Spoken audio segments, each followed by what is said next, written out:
Shalom, Shalom, nama saya Ferianto Adolo. saya Abigail Mauntu. Pada kesempatan kali ini kami berdua akan mempresentasikan hasil karya ilmiah kami. Dalam hal ini kami membuat satu artikel yang berjudul Problematika 1 Samuel 17 ayat 50 dan 2 Samuel 21 ayat 19, tinjauan historis kontekstual dan teologis.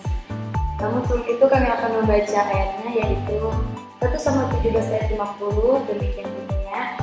Demikianlah Daud mengalahkan orang Filistin itu dengan umpan dan batu. Ia mengalahkan orang Filistin itu dan membunuhnya tanpa pedang di tangan. 2 Samuel 21 ayat yang ke-19. Demikian firman Tuhan, dan terjadi lagi pertempuran melawan orang Filistin di Gob. Elhanan bin Yaare Oregim, orang Bethlehem itu, menewaskan Goliat, orang Gat itu, yang gagang tombaknya seperti pesa tukang tenun. Selanjutnya akan dijelaskan oleh saudara Ferianto Adolo. Baik, saudara-saudara yang diberkati Tuhan, dalam mengkaji perbedaan antara narasi 1 Samuel 17:50 dan 2 Samuel 21 ayat yang ke-19, berbagai jurnal akademis telah memberikan kontribusi penting untuk mengeksplorasi dan mengungkap kompleksitas teks Alkitabiah ini. Jadi, di dalam kami melihat dan meninjau kembali antara problematika dalam dua teks ini, terdapat beberapa hasil yang kami temukan. Di dalam penelitian ini, kami berfokus pada perbandingan narasi kedua teks dalam konteks teologis maupun historis. Pertimbangkan pesan rohani dari variasi cerita ini dan implikasinya terhadap pemahaman teologis Alkitab. Teman-teman dan saudara-saudara yang diberkati Tuhan, setelah kami melihat kembali dan meninjau pada penelitian ini, kami menemukan 3 problem yang terdapat dalam kedua teks tersebut. Yang pertama yaitu perdebatan detail dan nama pahlawan. Yang kedua yaitu implikasi terhadap konsistensi Alkitab. Yang ketiga yaitu aspek redaksi dan naskah.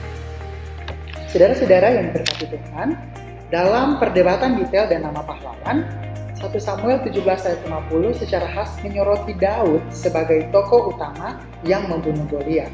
Namun, pada teks yang berikut itu berbeda. Pada 2 Samuel 21 ayat 19 menyebutkan bahwa Elhanan bukan Daud adalah orang yang membunuh Goliat. Perbedaan detail semacam ini menjadi sumber kebingungan dan pertanyaan. Dan yang kedua, yaitu implikasi terhadap konsistensi Alkitab. Perbedaan naratif antara dua pasal ini menimbulkan pertanyaan tentang konsistensi teks Alkitab, bagaimana mungkin catatan yang berbeda muncul dalam kitab yang diyakini memiliki keutuhan dan konsistensi pesannya. Dan yang ketiga, yaitu aspek redaksi dan naskah. Terdapat dugaan bahwa perbedaan ini bisa disebabkan oleh variasi dalam naskah atau praktik redaksi yang berbeda. Penyalinan dan pengeditan teks-teks kuno juga dapat memberikan gambaran tentang kemungkinan perbedaan tersebut. Yang berikut, dalam memahami kisah peristiwa dalam 1 Samuel 17:50 dan 2 Samuel 21:19, penting bagi kita untuk mempertimbangkan konteks sejarah atau melihat kembali budaya pada saat Alkitab ini ditulis. Kedua pasal ini tidak hanya mencatat peristiwa-peristiwa penting, namun saudara-saudara sekalian, ini juga sangat mencerminkan konteks sosial, budaya, dan politik juga pada masa itu. Yang berikut, di dalam memahami tinjauan historis kontekstual, dalam hal ini konteks sejarah dan budaya pada masa penulisan, terdapat 3 aspek penting yang terdapat dalam konteks sejarah dan budaya pada masa penulisan teks ini, yaitu yang pertama, konteks sejarah dan budaya pada masa penulisan. Dalam memahami kisah peristiwa 1 Samuel 17:50 dan 2 Samuel 21:19, itu yang pertama kita membahas tentang konteks sejarah, dalam hal ini konflik Israel dan Filistin. Era di balik kedua pasal ini adalah masa konflik antara Israel dan bangsa Filistin. Pertempuran Daud dan Goliat merupakan bagian dari konflik berkepanjangan antara kedua negara. Dalam konteks ini, cerita tersebut dapat dianggap mencerminkan situasi politik yang sulit pada saat itu. Dan yang kedua, yaitu simbolisme budaya perang. Raksasa yang bertarung seperti Goliat memiliki nilai simbolis yang besar dalam budaya perang pada saat ini. Kemenangan dalam pertempuran semacam itu tidak hanya dianggap sebagai kemenangan fisik, tetapi juga kemenangan spiritual dan simbol keberanian. Dan yang ketiga, yang terakhir yaitu tradisi dan budaya lisan. Pada masa itu, sebagian besar cerita yang berkaitan dengan peristiwa sejarah disampaikan secara lisan dan akhirnya ditulis dalam bentuk teks. Variasi cerita-cerita ini seringkali muncul karena perbedaan tradisi lisan dan penyalinan teks dari satu generasi ke generasi berikutnya. Jadi, di dalam memahami konteks sejarah dan budaya pada periode penulisan Alkitab, itu sangat-sangat membantu kita untuk dimana kita dapat memahami bagaimana cerita-cerita tersebut atau dikonstruksi, disajikan, dan bisa ditafsirkan.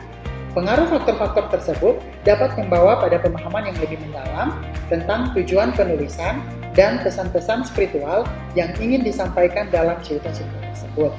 Ketika kita masuk ke dalam konteks sejarah dan budaya, kita mulai semakin memahami konteks di mana teks Alkitab muncul. Ini merupakan bagian penting dalam menafsirkan makna dan pesan yang terkandung di dalamnya. Yang berikut, presentasi tentang tinjauan teologis akan disampaikan oleh rekan saya, Saudari Abigail. Baik saudara-saudara yang terkasih dalam Tuhan, saya akan lanjutkan penjelasan dari Saudara Ferianto Adolf, yaitu saya akan bahas di sini tinjauan teologis yang dimana pertarungan Daud melawan Goliat ini menimbulkan implikasi teologis yang menarik. Meskipun narasi ini berbeda, tapi pesan ini tetap memiliki kohesi yang kuat. Jadi di sini kita akan melihat ada 3 hal. Yang pertama, keberanian dan kepercayaan kepada Tuhan. Yang kedua, kemenangan atas musuh. Yang ketiga, implikasi pada kohesi teologis. Yang pertama, kita akan melihat keberanian dan kepercayaan kepada Tuhan. Saudara-saudara, kedua pasal ini menyoroti keberanian Daud atau Helana dalam menghadapi musuh yang jauh lebih besar. Jadi pesan kepercayaan pada Tuhan ini sebagai sumber keberanian dan kekuatan merupakan inti dari kedua versi cerita tersebut. Yang kedua yaitu kemenangan atas musuh, yaitu meskipun terdapat beragam cerita, namun pesan utamanya tetap berfokus pada kemenangan atas musuh sebagai hasil dari keberanian dan kepercayaan kepada Tuhan. Jadi hal ini menunjukkan pesan teologis tentang bagaimana iman dan ketekunan dapat mengatasi kesulitan yang sulit.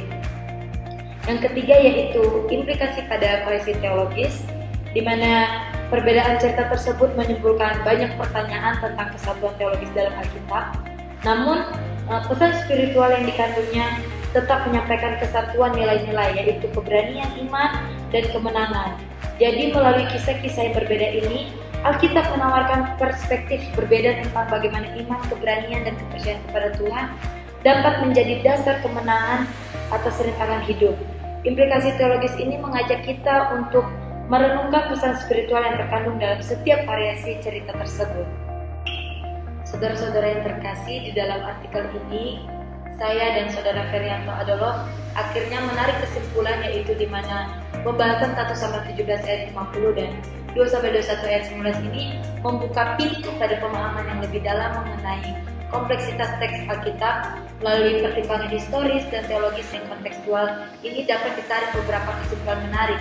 Kompleksitas variasi narasi, perbedaan narasi dalam kedua bab ini menimbulkan pertanyaan tentang redaksi, tradisi lisan, serta makna historis dan teologisnya.